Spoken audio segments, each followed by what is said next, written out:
Hola.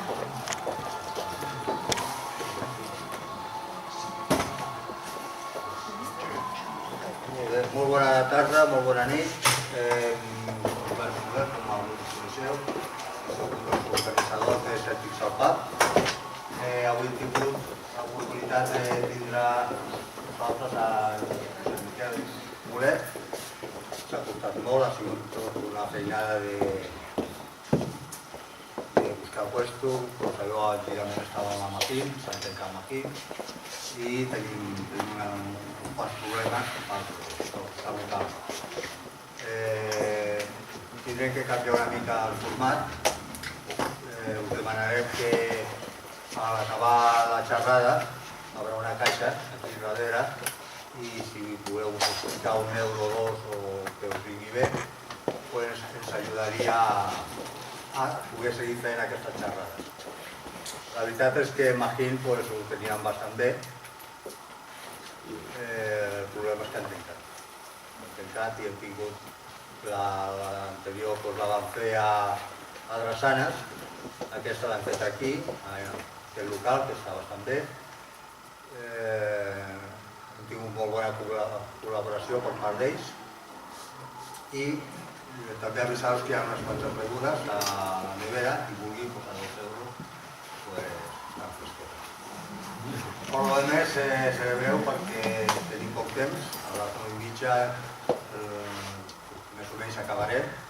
Serà mitja horeta de xerrada, normalment són 40 minuts, no ho entendrà.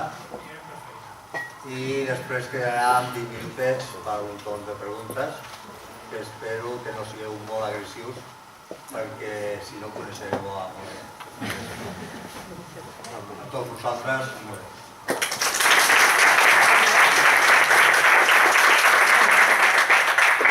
Gracias por haber venido, gracias a los ARP en Barcelona por todo el jaleo de cuadrar fechas, encontrar local y todo eso, que no es fácil.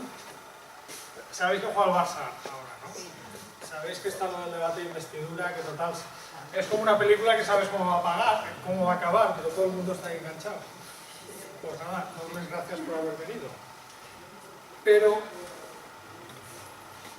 ¿ya habéis pensado qué vais a decir cuando lleguéis a casa? Porque, a ver, vais a llegar a casa y os preguntarán ¿dónde habéis estado? Y diréis, en una conferencia de ciencia forense. Les van a decir, estos muertos. Nunca mejor dicho.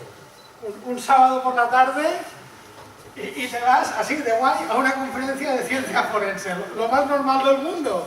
Lo que hace todo el mundo. Vale. Ahora imaginad que tenéis que probarlo, que realmente habéis estado aquí. Imaginad que es al revés. No queréis admitir que estabais en una conferencia de ciencia forense y tenéis que probar que realmente estaban. ¿Cómo lo haríamos?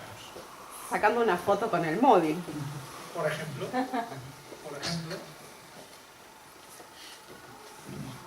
Forma tradicional. Ahora que mola tanto el producto tradicional, el producto histórico, Ordalia, o el juicio de Dios. Total, como Dios lo sabe todo, que Dios decida. Una forma típica, pues si una mujer se le acusaba de bruja, se le tiraba al río. Si flotaba, es que era bruja y había que quemarla. Si se hundía, es que decía la verdad. De hecho, hubo un obispo que humanizó esta época con una cuerda y se la sacaba rápido a ver si todavía la pillaban viva. Otra forma era, pues, si una persona mentía, se le acusaba de mentir en meter el brazo en aceite hirviendo. Si se suponía que no estaba mintiendo, pues Dios le protegía y no se quemaba. El método este fallaba siempre, se quemaban todos. Era una cosa, había más mentirosos en aquella época. Claro, esto es... Bueno, la justicia funcionó así durante varios siglos. Así era como se hacían los juicios.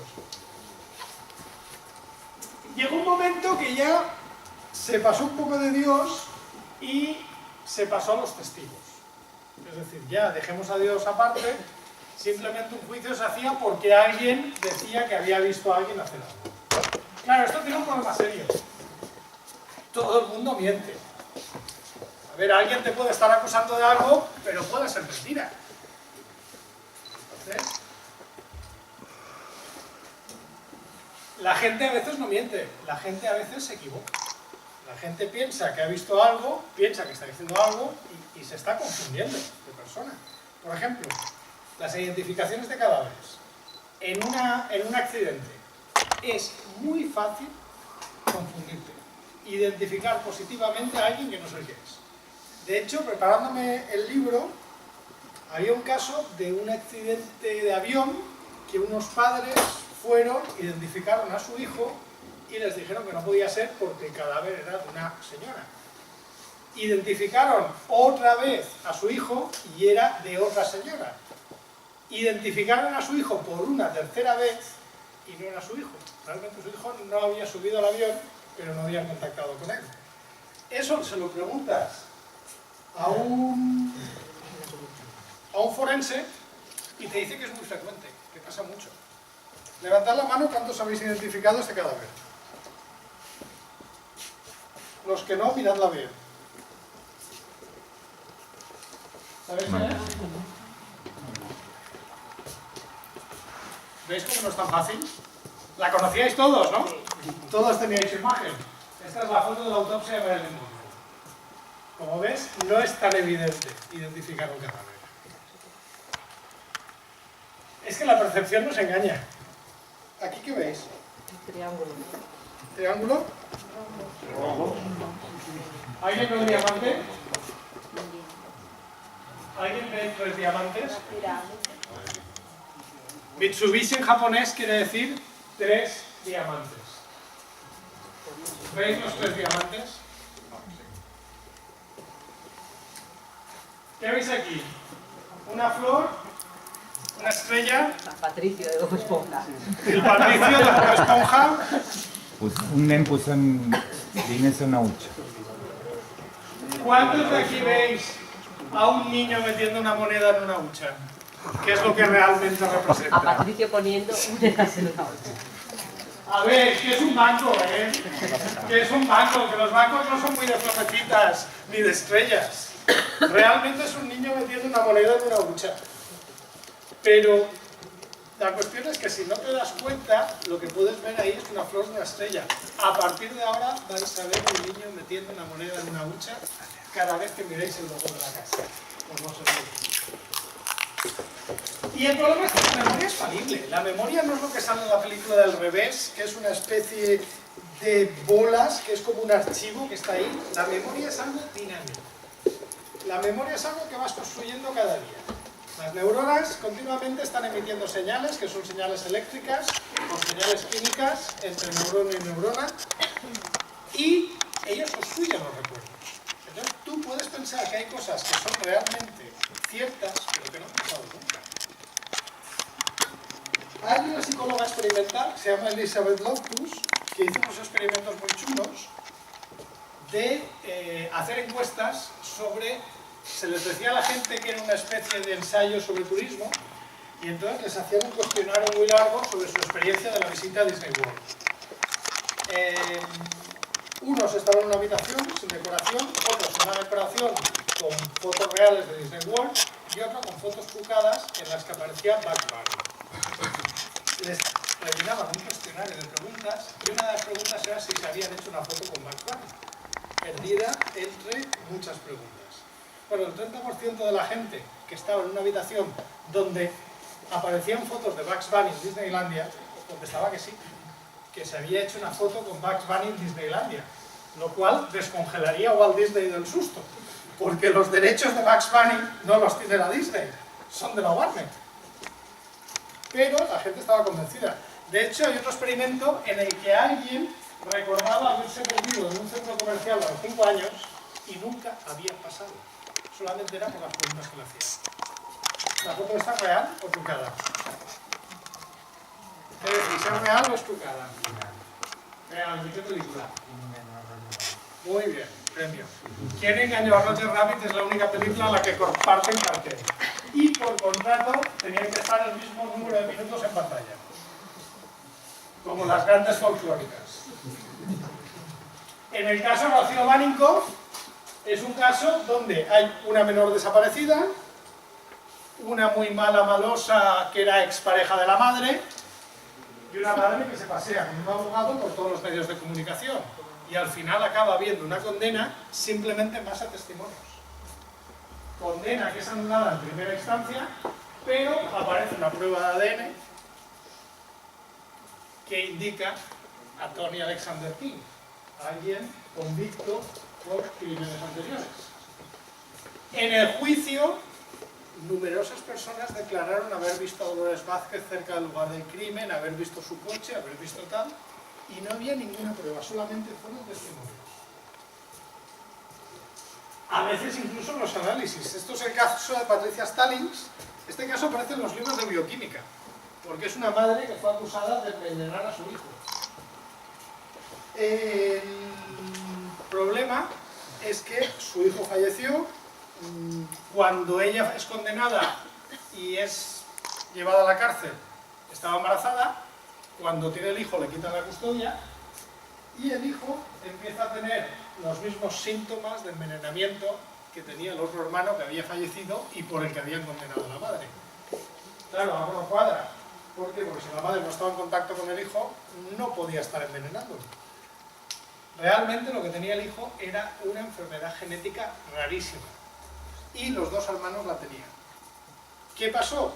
Los análisis químicos, que se supone que es una cosa objetiva, clara y tal, digamos, el metabolito que le estaba produciendo el envenenamiento no salía en los patrones que utilizaban los analistas. Pero se parecía mucho a lo que está en el anticongelante, que es algo que está en todas las casas de los sitios donde hace frío. Decretaron que lo había envenenado con el anticongelante cuando realmente lo que tenía era una enfermedad genética. Si no hubiera sido el 25% de posibilidades que tenía de que el hermano tuviera la misma enfermedad, pues Patricia Stallings posiblemente hoy seguiría en la cárcel. Entonces, la ciencia forense lo que trata es de eliminar el factor humano, de buscar pruebas objetivas para determinar quién ha hecho qué. Y que no intervenga para nada la subjetividad. Controles, ensayos. La diferencia con otras ciencias es que es una ciencia muy reciente.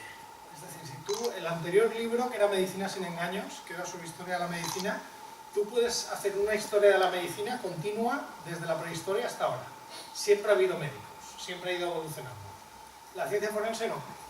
La ciencia forense, pues lo más antiguo se considera el libro este chino, es un documento chino donde se cuenta que hay un asesinato, que aparece un agricultor degollado y el juez lleva a toda la gente, lo mete con la hoz en la plaza del pueblo a las 12 del mediodía y las moscas solamente van a una hoz y así descubren quién ha sido el criminal.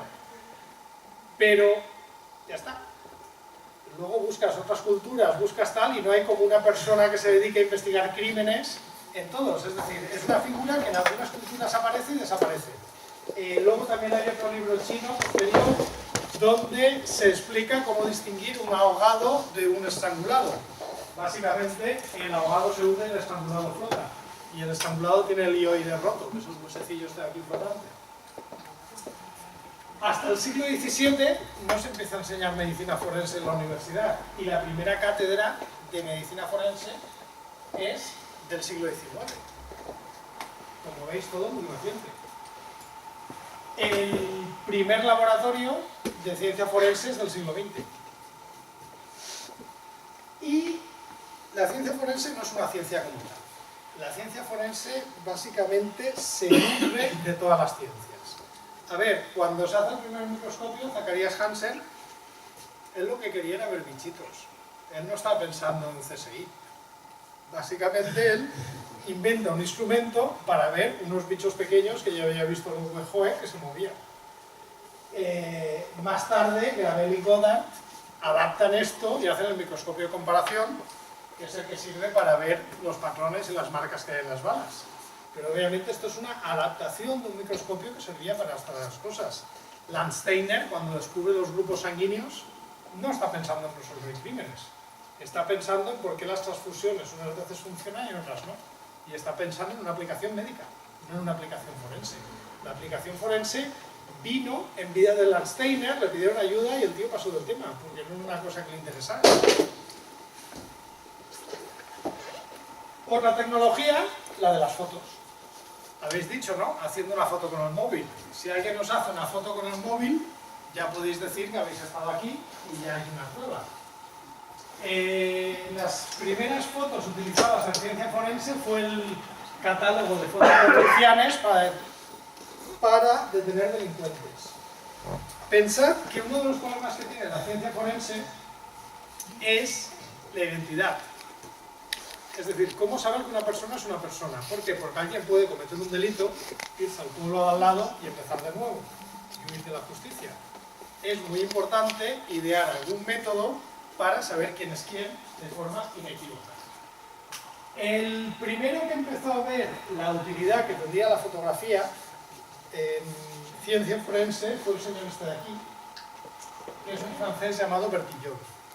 Bertillon fue el inventor, entre otras cosas, de la foto de frente de perfil. De hecho, la probó con él mismo. Fue el inventor, si habéis visto CSI, las regletas estas que ponen cuando hacen una foto para ver el invento, esto lo inventó el señor este también. Y de hecho es muy amigo del señor este, que tiene cara de delincuente. Realmente, hombre, era delincuente pero también era científico. Este señor es Francis Galton, que era primo de Darwin, que, bueno, tiene algunas cosas un poco controvertidas, como la eugenesia y tal, pero digamos que era, seguidor de Bertillon y estaba muy interesado en sus ideas, y también cuando le dijo lo de las fotos, pues también se quiso hacer la foto de frente y perfil. Como veis, esto ha evolucionado mucho. Estos son fotos de criminales australianos de principios del siglo XX. Normalmente la altura pues la ponían directamente a mano, igual que como las fotos eran en blanco y negro, tenían que apuntar aquí el color de los ojos, el color del pelo, etc. A veces directamente hacían hasta la foto del grupo. Estos para mí que los pillaron en un bar, porque tiene una cara de mafioso, pero vean. O esta que no sé qué ha hecho, pero cara de mala tiene. Como veis, esto evoluciona. Esto es una versión más moderna. Esta es la foto de Michael Jackson cuando lo pillaron, por una de tantas. El problema de las fotos, el aspecto físico cambia. Es muy fácil cambiar el aspecto físico. A ver, en los documentos, cuando eres joven te lo hacen cambiar cada 2 años, luego cada 5, luego cada 10. Te puedes cambiar el pelo, te puedes poner un tatuaje, puedes tener un accidente y tener una cicatriz que te desfigure la cara. Bertillon fue el primero que se dio cuenta de esto y intentó un método que no fuera tan fácil de cambiar. Y él lo que hizo fue un sistema que eran las medidas antropométricas o bertillonaje, que básicamente lo que hacía era hacer medidas, hacer unas 13 medidas del brazo, de la muñeca, del cráneo y tal, y entonces te hacía una ficha con las medidas de tu cuerpo. Y esto él decía que era una técnica infalible. Tal. De infalible tenía lo que yo de obispo. Pero bueno. Problema con esa técnica. Primera, acabas de tener a alguien que lo vas a condenar o lo vas a juzgar y quizás lo condenes. ¿Pensáis que se va a estar quieto para hacerle la medida cuando puede ser un preso conflictivo? Lo vas a tener media hora aquí. O imagínate, reyerta en un bar y coges a 20 de golpe. Y necesitas media hora o 1 hora para cada uno para hacerle todas las medidas. Era un método muy poco práctico. Otro problema, que claro, cada uno, pues si tenías que coger la cinta métrica y medir una muñeca, pues había quien cogía la muñeca más arriba y había quien la cogía más abajo. Si tenías que coger el brazo, pues había quien llegaba hasta aquí y había quien llegaba un poquito más. ¿Qué pasa? Que las medidas de la misma persona, hechas por diferentes, no cuadraban. Y entonces una misma persona detenida en 2 sitios diferentes podía tener 2 fichas diferentes y llegar a la conclusión de que no era la misma persona. Este método, a pesar de que se impuso, incluso en España habían fichas y gabinetes antropométricos, era muy malo. No acabó de funcionar nunca. Pero bueno, si habéis tocado algo, podría demostrar que habéis estado aquí. Porque dejáis huellas, no, ahora no os hacéis. Las huellas dactilares son un método de identificación bastante más fiable que la foto o que la medida antropométrica. Esto fue muy divertido porque las huellas las descubrieron 2 personas a la vez. Faust, que era un misionero que estaba en Japón, y Herschel, que era el nieto del astrónomo que descubrió el planeta Urano, que estaba en la India y era un alto funcionario británico, y los dos vieron que era una forma de identificar a la gente. Faust lo vio como una forma de ver quién había cometido algún delito, y Herschel, que era un administrativo, lo vio útil desde el punto de vista burocrático. ¿Por qué? Porque allí tenían el problema los ingleses, que como todos los indios les parecían iguales, había quien cobraba 3 y 4 veces el salario. Entonces necesitaban una forma de saber a quién le habían pagado y a quién no. Y entonces vio que lo de las huellas dactilares era una forma útil de identificar correctamente. Bueno, Galton, que es el de la foto de antes, fue el que hizo un estudio sistemático y fue el que caracterizó los patrones que todavía se siguen utilizando en la actualidad, pero Galton lo hizo porque él era primo de Darwin, entonces él llevó al extremo las ideas de Darwin. Él pensaba que había gente mejor y gente peor y quería ver si encontraba una correlación entre huellas dactilares y ser más inteligente, estar mejor preparado. El resultado fue que no encontró nada, pero hizo un estudio muy profundo y es el que se sigue utilizando. Y curiosamente, en el mes de junio salió un reportaje en National Geographic sobre ciencia forense. Si no lo habéis leído, espero que no lo hagáis, porque es una auténtica basura. Entre otras cosas porque dice que el primer caso resuelto por una huella dactilar fue en Estados Unidos. Mentira. El primer caso de asesinato resuelto por una huella dactilar fue en Argentina. El caso de la viuda Rojas. Un caso de asesinato donde una viuda fallecieron sus 2 hijos brutalmente asesinados, machacada la cabeza con una piedra. Ella culpó al vecino y resulta que había sido ella. Lo supieron por una huella dactilar que había dejado encima de la mancha de sangre. En Argentina fue el primer país donde se ponen en funcionamiento por la obra de un señor que se llama Juan Bucetich, de origen serbio, creo que era, en Argentina, y él conocía el trabajo de Galton y conocía el trabajo de Herschel y lo ve como interesante él era funcionario de policía para identificar a la gente, y fue el primero que consiguió resolver un crimen. El segundo país donde se pusieron en funcionamiento fue en la India.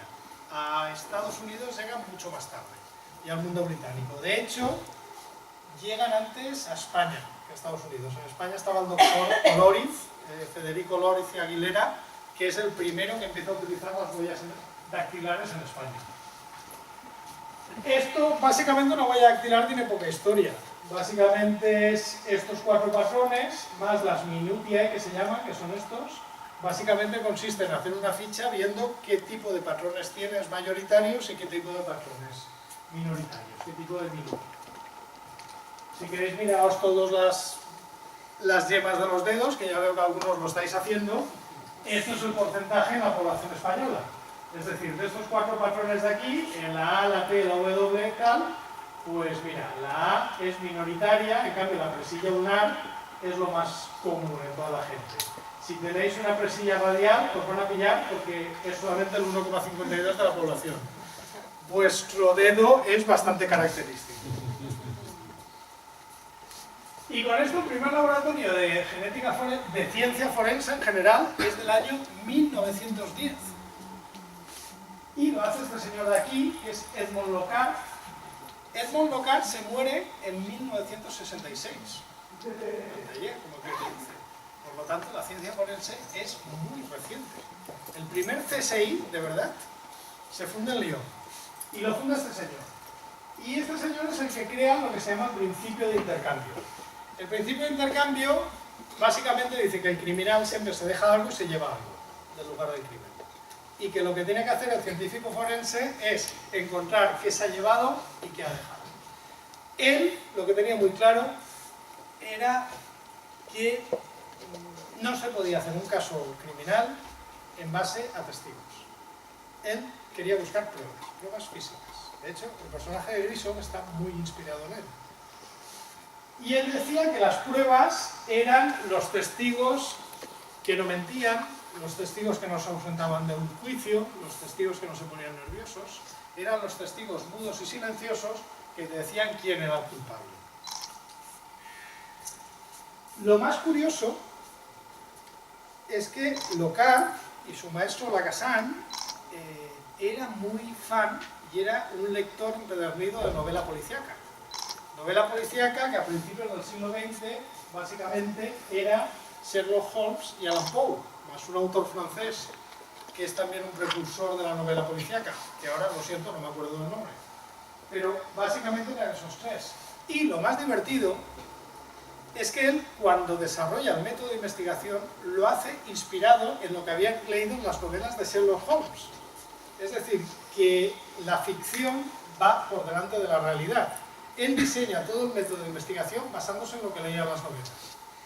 Y de hecho es muy curioso porque el personaje de Sherlock Holmes está basado en un profesor que tuvo Conan Doyle en la Facultad de Medicina en Edimburgo, que se llamaba Joseph Bell, que siempre les decía a sus alumnos que no se fiaran de lo que dijeran los pacientes, sino que se fiaran de las pruebas, de los análisis, de los síntomas, porque él decía que los pacientes siempre mienten. ¿Os suena de algo? Pensad en algún capítulo de House. Es exactamente igual que una novela de Sherlock Holmes. Es ir descartando todo lo imposible y lo que queda, por improbable que parezca, es lo que pasa. De hecho, los capítulos de House es siempre hacer el tratamiento más bestia y cuando no funciona cambiamos. Pim, pam, pum, y al final lo encuentras. Básicamente es lo que decía Sherlock Holmes. Descarta lo imposible porque lo improbable es lo que será. Y otra cosa más curiosa, hay veces que la literatura ha ido por delante de la ciencia. Esto es una novela de Mark Twain que se llama Cabeza Hueca Wilson. Si os fijáis, esto que sale de aquí abajo son huellas dactilares, porque en esta novela, digamos que la trama se centra en una huella dactilar. Esto, que puede parecer ya de novela muy visto, el mérito que tiene es que cuando se publica esta novela, las huellas dactilares no tenían ninguna validez en ningún tribunal de Estados Unidos. Es decir, que se resolvió antes el crimen en una novela que la realidad. Muerte en el Nilo, novela de Agatha Christie. Si la habéis leído o habéis visto la película, pues resulta que el matrimonio de pijitontos no eran tan pijitontos y descubren que habían sido ellos porque tenían restos de pólvora en la mano. El análisis de restos de pólvora para saber si has disparado o has manipulado explosivos hoy en día es rutinario. Incluso en los aeropuertos te lo hacen como que ya es aburrido. Al del control, esto que te ponen aquí, te frotan y lo meten en la máquina. Claro, pero el problema es que cuando Agatha Christie lo pone en la novela, esa prueba no tenía ninguna validez ni se aplicaba en ningún tribunal del mundo. Es decir, ella la imagina antes en una trama que se utiliza en la realidad, cuando hoy es algo rutinario. Si no habéis tocado nada, habéis dejado ADN. El ADN, pues como el agua bendita cuando están bendiciendo. Lo vamos dejando. Y el ADN, tradicionalmente, era un quién es quién. Tú tienes un sospechoso, tienes una muestra de ADN, el resultado es blanco o negro. ¿Es o no es? O como mucho, ¿es familia o no es familia? No te decía nada más. Hoy, el ADN ya te puede decir, aunque no tengas sospechoso, qué color de pelos tiene, qué color de ojos tiene, qué forma de la cara tiene. De hecho, el caso de Eva Blanco, si os suena, no había sospechoso. Básicamente, el análisis de ADN dijo que tenía que ser un señor de origen magrebí, de talas características físicas, y así fue como se encontró el sospechoso, que finalmente no se lo ha juzgado porque se suicidó en la cárcel. Vamos a que la cosa se complique más. Vamos a que lo que encuentran no es que vosotros habéis venido aquí y os quieren ver si habéis estado aquí o no, sino que lo que se encuentra es un cadáver en medio de la calle. ¿Qué información nos puede dar?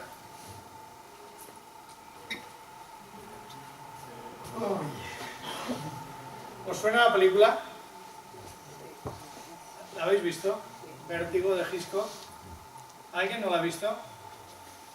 Pues mira, habéis tenido 60 años para verlo, lo siento, pues la voy a destripar por completo. Porque 60 años has tenido, ¿eh? Ya vale. Bueno, si os acordáis de la trama es de un detective, de un marido que contrata a un detective porque su mujer está haciendo cosas raras y quiere que la siga. La mujer de repente se va y se pone ahí a meditar delante de un cuadro, luego se iba a un pueblo español. Total, que un día la sigue, se sube a un campanario, se tira y se mata. y el detective no ve lo último porque tiene vértigo. Y subiendo al campanario se queda así como con el vértigo y tal, pero sí que ve que sube y sí que ve que luego está muerto. Realmente lo que pasa es que el marido, que quería matarla, a la mujer la trae ya muerta de casa y lo que está siguiendo James Stewart, que es el detective, es una hombre. ¿Vale? O sea, que se supone que la que aparentemente se ha suicidado ya venía muerta de casa. Esto sería lo que tardaría un forense en desmontarte la trama de la novela y en pillar al marido. Es decir, lo que tarda Horatio Kane o lo que tarda Grissom en quitarse las gafas es lo que cuesta ver que eso es una pirula, pero... A ver, la tensión arterial os suena a todos. El corazón hace bum bum y la sangre va con una determinada fuerza por las venas. Si tú te tiras de un campanario, cuando haces puff con el suelo, el corazón sigue bombeando, la sangre tiene tensión. En el momento en que literalmente explotas o revientas, hay una corona de sangre alrededor debido a la tensión arterial. Si tú estás muerto y te tiras de un campanario, el corazón ya no late. Caes, haces puff, pero no hay corona de sangre alrededor, porque ya estabas muerto cuando se impactaba en el suelo y no había tensión arterial. El forense hace así, a esta la han matado en casa. No hay más. Un pequeño detalle que en la trama de la novela. Luego hay muchas más formas de verlo. La temperatura, si la chica está fría y se acaba de tirar, no cuadra, porque la temperatura tarda más en bajar. Si la chica ha pasado más tiempo y ya empieza con la rigidez, pues tampoco. Si ha estado en una postura y ha empezado a depositarse la sangre y la mueven, la sangre, como ya está coagulada, no cuadraría con las zonas de impacto. O sea, que no, que la película, un tiro. Luego imaginad que la cosa se lía y lo que encuentran son huesos. Bueno, ese señor de ahí es Miguel Botella, que es uno de los antropólogos forenses más famosos de España. Aquí estamos ya, fui a entrevistarme con él para escribir el libro y acabamos ya en el momento selfie, o sea que la cosa fue bien. Y os digo que lo que más impresiona es ver su laboratorio en la Universidad de Granada, porque tú vas a verlo en el despacho y de entrada tiene la momia de una niña, porque tiene la mayor colección de momias infantiles que hay en España, que está en la Universidad de Granada. Pero vamos, que la tiene expuesta, esto, la puerta hasta que se ve aquí al fondo, es su despacho, y pasan por aquí delante. Directamente, quieras o no, la acabas viendo. Los cadáveres normalmente se descomponen, pero hay excepciones. Por ejemplo, esto que veis aquí es el cadáver embalsamado de Rosalía Lombardo, que se supone que le llaman la momia más bella del mundo, aunque una momia es un proceso natural, esta es artificial. Esta niña se murió de gripe en el año 1920, un médico llamado Alfredo Salafia la embalsamó y fue un procedimiento de embalsamamiento que este es el aspecto que tiene ahora, casi 100 años después. Esto, en cambio, es un cuerpo también, esto es natural. Esto es lo que se llama un cuerpo que ha caído en una turbera. Una turbera es en la zona pantanosa, carbón líquido. ¿Qué pasa? Que en las turberas normalmente están en zonas frías. Hay plantas en descomposición. Cuando se descomponen las plantas, lo que tienen son ácidos orgánicos débiles. Ácidos orgánicos como el ácido acético, que pueden hacer de conservante. Entonces, esto es un cuerpo de la Edad de Bronce y está perfectamente conservado por la zona donde ha caído. De hecho, escribir este libro después de haber escrito algo de la alimentación es un poco problemático, porque, a ver, una momia natural, no un cuerpo embalsamado, es un cuerpo que directamente se ha secado y no ha dado tiempo que se descomponga. Como un jamón, más o menos, que lo que haces es secarlo y así lo mantienes. Y un cuerpo como esto, que se ha metido en una turbera, que es lo que técnicamente se llama 5 minutos, vale. Un cuerpo purificado, que está en ácido acético, es un cuerpo escabechado. Un cuerpo que está en escabeche. Básicamente, las formas de conservar cadáveres pues son de lo más natural y de lo más gastronómico. Los huesos nunca olvidan, dejan marcas como esta. Y bueno, si alguna vez tenéis una operación y os ponen una prótesis y tal, eso muchos años después se sabrá. Esto es una prótesis de titanio en la cabeza del fémur. Y esto es un cuerpo donado a la ciencia que estaban preparándolo para utilizarlo en prácticas de antropología. También vosotros sois vuestros isótopos. Los átomos a veces son un poco más pesados, no necesariamente tienen que ser radioactivos, aunque algunos lo son, pero por ejemplo en Europa el azúcar viene principalmente de la remolacha y en Estados Unidos principalmente de la caña de azúcar. Aunque el azúcar sea lo mismo, la composición química sea la misma y engorde lo mismo, es decir, 10 segundos en la boca, toda la vida en las caderas, eso es el azúcar, no hay más. El porcentaje de carbono 13, que es un isótopo pesado de carbono, cuando viene de la caña de azúcar, cuando viene de la remolacha es diferente, porque la fotosíntesis la hacen de una forma un poco diferente. Entonces, simplemente analizando el porcentaje de carbono 13, puedo saber si una persona estaba en Estados Unidos o en América o en países de caña de azúcar o en países donde se consume más remolacha. Deuterio. Deuterio es el hidrógeno pesado. La gente que vive en Madrid tiene en el agua menos porcentaje de deuterio que la gente que vivimos en la costa. ¿Por qué? Pues porque aquí estamos al final de los ríos y el agua se ha evaporado y el deuterio, al ser el agua que contiene hidrógeno con deuterio, al ser un poco más pesada, se evapora menos que el agua ligera, como que no es la bezoya esta o como se llama. Entonces la gente que vive en la cabecera de los ríos, que digamos que es más agua de lluvia, pues el porcentaje de agua pesada es mucho menor que la gente que bebe el agua después de que el río se ha pasado toda la meseta con todo el sol y se ha evaporado gran parte del agua. Simplemente por estas, y luego hay más, por el estroncio, por el suelo, etcétera, etcétera, pueden saber a partir de un resto la vida del cadáver. Pueden saber dónde ha vivido, qué ha comido, etcétera, etcétera. Y bueno, hay cosas que, aunque parezca que son ciencia, no lo son.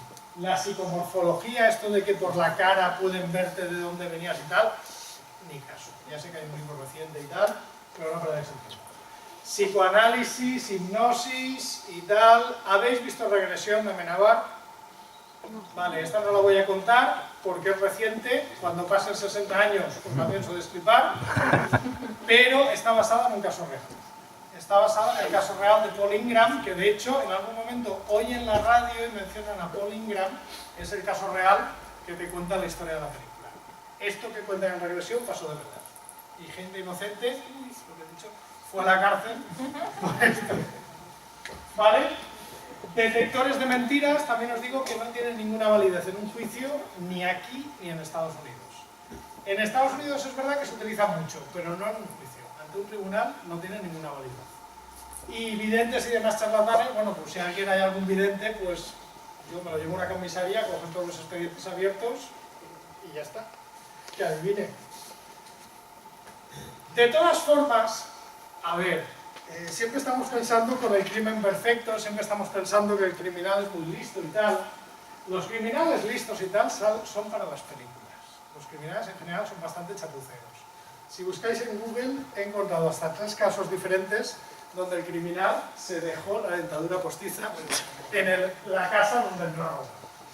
Incluso en España hay un caso donde se le cayó el DNI. El DNI. Y es verdad.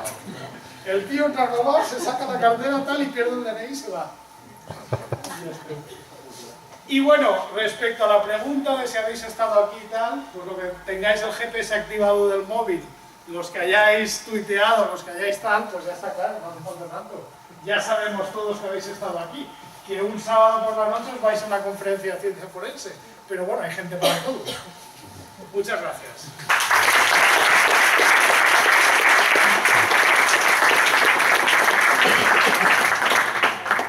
¿Alguna pregunta o duda? Dime.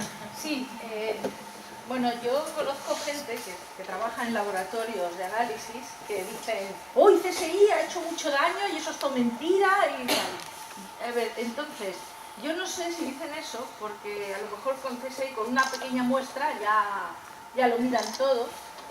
Yo el tema supongo que lo que hay que tener es una base de datos gigantesca y una cantidad de muestras más o menos importante.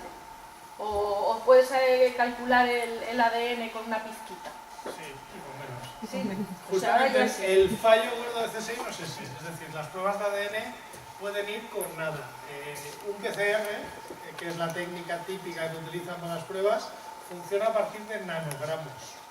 Un nanogramo es 10 elevado a 9, es decir, tendrías que tener 1 billón para tener 1 gramo. Si no Entonces, ¿cuál es el fallo? Fallos, pues hombre, que nunca tienen recortes, que tienen dinero para hacer todas las pruebas que quieran, que las pruebas que tardan mucho ahí la hacen en minutos. Es decir, el fallo típico es que la prueba de ADN entran, espérate un momento, toma, ¡tum! Y sale. Una prueba de ADN tarda 4 o 5 horas. Y normalmente, como hay mucha gente esperando y solamente hay un aparato, lo normal es que te tarde varios días.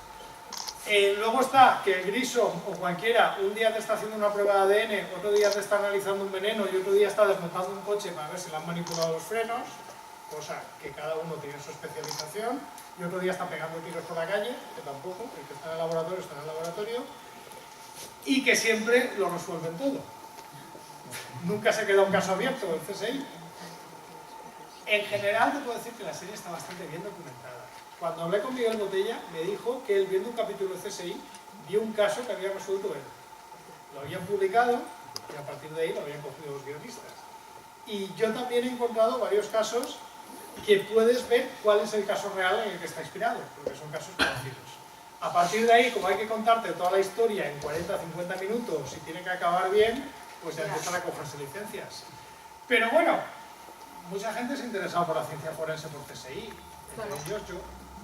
Tampoco veo tan mal. Desde el punto de vista de que es ficción y que sabes que se toman licencias, tampoco está tan mal. Porque tú has escrito un libro sobre esto. Sí. ¿Y cuál es tu profesión? Es que he llegado Yo 10 minutos tarde. doy clases de biología molecular en Valencia. Trabajo con plantas. Vives en Valencia habitualmente. Sí. Cuando no estoy fuera, vamos, viajo mucho, pero sí. Muchas gracias. A mandar. A ver, una y dos.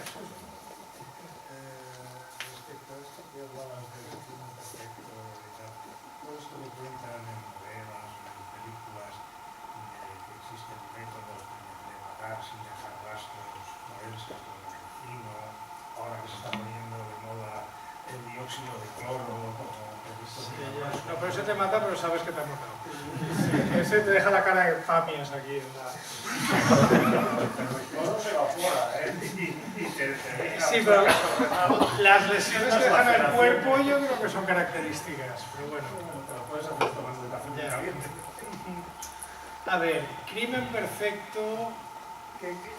¿Existe algún Existe, a ver. momento que no deje rastro? Crímenes sin resolver hay muchos. No voy a usarlo. Crímenes, a ver, crímenes sin resolver hay muchos.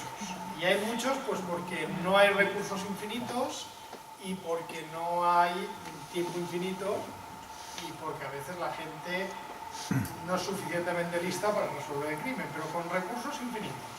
Para hacer todos los análisis posibles y tiempo infinito se podían resolver. Los venenos antiguamente se utilizaban mucho y se han dejado de utilizar porque ahora los métodos de análisis son tan brutales que cualquier cosa se detecta. Yo, si tuviera que hacer un crimen así, por pasar el rato,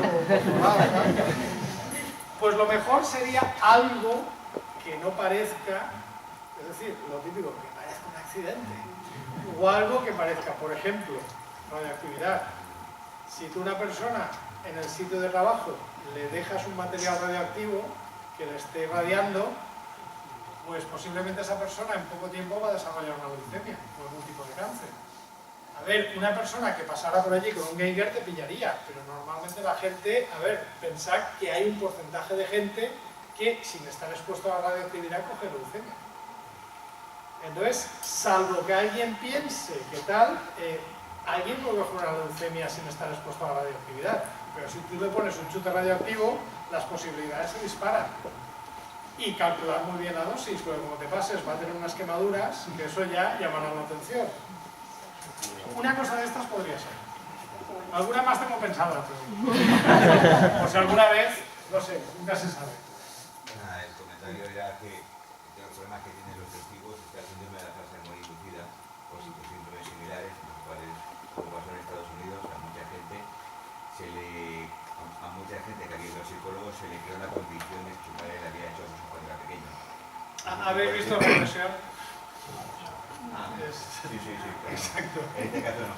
Pero en cualquier caso hubo muchos casos famosos de gente que fue a la cárcel en Estados Unidos precisamente acusada por sus propios hijos de ADN, que era simplemente manía del psicólogo, que en un momento dado indujo a los menores, y era su padre que, o sea, ante determinados problemas, indujo a los menores. Es decir, que realmente todo lo que sea objetivizar el proceso es un gran paso, porque realmente la confianza en los testigos en muchos casos puede ser inundada, porque se puede intervenir sobre ellos y hacer muy grande que también completamente sin poder. De hecho, en Estados Unidos pasó una cosa curiosa, que fue que cuando pasó la fiebre de los abusos infantiles escondidos, la gente lo que empezaba a recordar era que los habían secuestrado los extraterrestres. Y hubo una epidemia de abducciones después de la epidemia. En todos los casos era falso. Sí, me gustaría saber tu opinión sobre el caso, no recuerdo el nombre de un señor que mató a sus hijos, reciente, se encontraban los huesos. Andrés Bretón, José Bretón. Exacto, entonces claro, la imagen esta es de una eficiencia magnífica, la tienen, bueno, es todo maravilloso, ¿no? Y luego resulta que encontró unos huesos, la persona que analizó los huesos se ve que se puso en Google y puso huesos de persona, empezó a comparar las imágenes y dijo, no, son de animales, y fue una chapuza A ver, impresionante y un caso muy mediático, con mucha presión, ¿no? exactamente eso fue lo que pasó, que le pidieron a un médico forense, que no es un antropólogo forense, que hiciera el dictamen, cuando no es exactamente su especialidad. Y como iba a prisa y corriendo, pues se hizo mal. Si no recuerdo mal, creo que lo que pasó es que hay dos antropólogos forenses cracks en España, uno es Miguel Botella y otro es Francisco Echevarría. Si veis, ahora están haciendo un programa en la televisión vasca que se llama El Lector de Huesos, que dice todo el mundo que está muy muy bien, que son casos reales en los que ha participado. Francisco Echevarría creo que lo que hizo es que lo vio por la tele y viéndolo por la tele dijo, estos huesos son de niño. Y fue cuando se reabrió el caso. Fue el tipo que llevaba el georradar. Sí. Estaba en otro caso del País Vasco buscando cadáveres de la guerra civil. Y entonces le comentó que tenía el otro caso. Y sí, se lo comentó, no lo voy a perder. Vale. Sé que había sido una cosa de estas así un poco de casualidad, que no era un caso en el que estaba él y tal. Por la tele sí que hay un caso que fue resuelto así. El caso de un agente de la DEA, de la Agencia contra Drogas en Estados Unidos, infiltrado en un cártel mexicano, que lo mató la propia CIA porque estaba descubriendo una cosa de corrupción a alto nivel, lo cambiaron de cuerpo y simplemente por la tele, por la foto que salió del cadáver, un geólogo vio que la tierra que tenía pegada en la ropa no coincidía con la tierra del lugar. El de José Bretón no sabía si era por la tele o había sido por una casualidad de estas raras, pero sé que fue una cosa de chiripa. De hecho, lo que sí que es José Bretón es un gran pirotécnico. ¿Por qué? Porque calcinar los huesos como los había calcinado hizo falta llegar a una temperatura brutal. Es decir, que se ve que ahí echó litros de gasolina o no saben cómo lo hizo, porque calcinar un hueso, aunque sea de niño, no es fácil. Y de hecho, si después de calcinar hubiera cogido un palo y los hubiera roto, todavía estaría libre. Porque no se hubiera podido determinar que eran huesos de niño.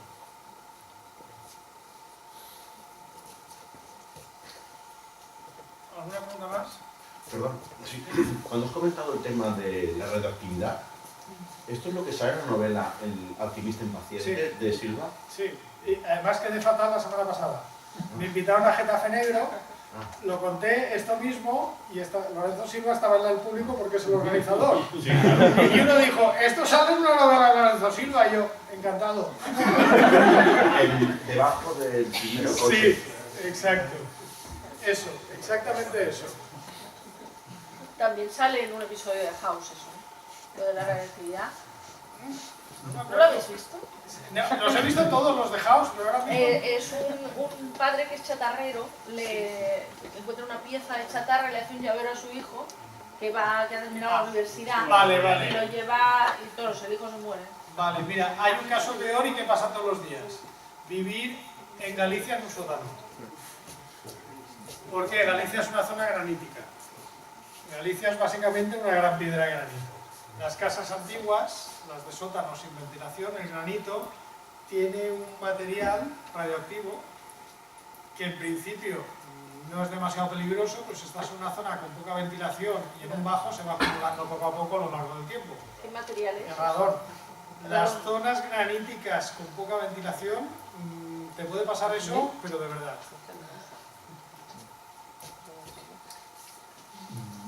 Hablando de estos temas, con Litvinenko al final, ¿qué pasó? Y el Con polonio Litvinenko 210. fue pues que lo hicieron a la rusa, ni siquiera se molestaron en disimular. Sí, por eso, Le por metieron un chute, lo cogieron, vamos. Básicamente, lo que te he dicho yo de calcular la dosis, sí, no se pues molestaron. directamente lo hicieron, pero como si fuera dosis de vodka. Es decir, lo que hicieron, a ver, O sea, piensa que con se Litvinenko confirmó que eso sí, tuvieron fue que un envenenamiento con polonio, si no me equivoco, pero es que además pudieron saber desde dónde le dieron el polonio y hasta dónde se había sentado en el avión. Porque es que aquel iba como un árbol de Navidad. Le pusieron una dosis que era brutal. Vamos, eso no es hacerlo con cuidado ni nada, eso es pumba. No sé, que acabas antes Lo de de Litvinenko fue una chulería. Sí, por eso digo que el polonio 210 tuvieron que hacerlo en un laboratorio A ver, en específico. Rusia no hay problema por eso. Por eso Quiero decir, en Rusia para encontrar polonio, aquí sería más complicado. Pero a ver, Rusia es una potencia nuclear, era una cosa que estaba metida en la KGB o en las altas instancias. O sea, estaba más que confirmado que eso venía de arriba, ¿no? A ver, un grupo terrorista lo tiene complicado para encontrar polonio. La KGB o la CIA no. A ver si nos entendemos. Es decir, Sí. grupos Aparte, uno de los terroristas- objetivos era que quedara bien claro quién lo había hecho. Que no se A repita. ver, grupos terroristas con acceso a material nuclear, ¿os suena alguno? Es que es complicado, ¿eh? Es que es muy complicado. ¿Por qué? Pues porque para empezar lo nuclear tiene un problema, que es que con un Geiger, que es un contador que es fácil de encontrar, puedes saber si hay alguna actividad a kilómetros de ti. Entonces eso es complicado gestionarlo, moverlo y ocultarlo. Sí, que se puede tapar al Geiger con cámaras de plomo y tal, pero al final tienes que manejar cargas de 500 kilos, que ya te lo complica todo otra vez. Es decir, no es fácil. Ya sé que hay muchas novelas, tipo El Quinto Jinete, tipo tal, que son terroristas que tienen acceso a bombas atómicas, pero es complicado hacerlo. Igual algún día pasa algo, espero que no, pero yo os digo que no es fácil. Creo que había una pregunta por aquí. Hablando de películas, hay una llamada Ciudadano X Sí. que transcurre en la Rusia Chikatilo. que buscan un asesino en serie. Sí. Más o menos. Ese es real también. Consigue avanzar cuando hay comunicación entre FBI y el investigador ruso. ¿Hasta qué punto la comunicación entre organizaciones ha ayudado? A ver, yo no sé, yo creo que en realidad eso nunca llegó a pasar. Luego también hay una versión nueva que es El Niño 54, que está basada en el mismo caso, que es una película del año pasado. El caso de Chikatilo es el caso del mayor asesino en serie soviético, que era un asesino de niños, los violaba y tal. A ver, lo que pasó en realidad es que este señor estaba muy bien conectado con el Partido Comunista, entonces, aunque estaba en las listas de sospechosos, nunca le presionaba mucho, y que este señor tenía distintos grupos sanguíneos en el semen y en la sangre, porque por un proceso genético un poco raro, un quimerismo que se llama. Básicamente este señor hubiera sido dos gemelos, pero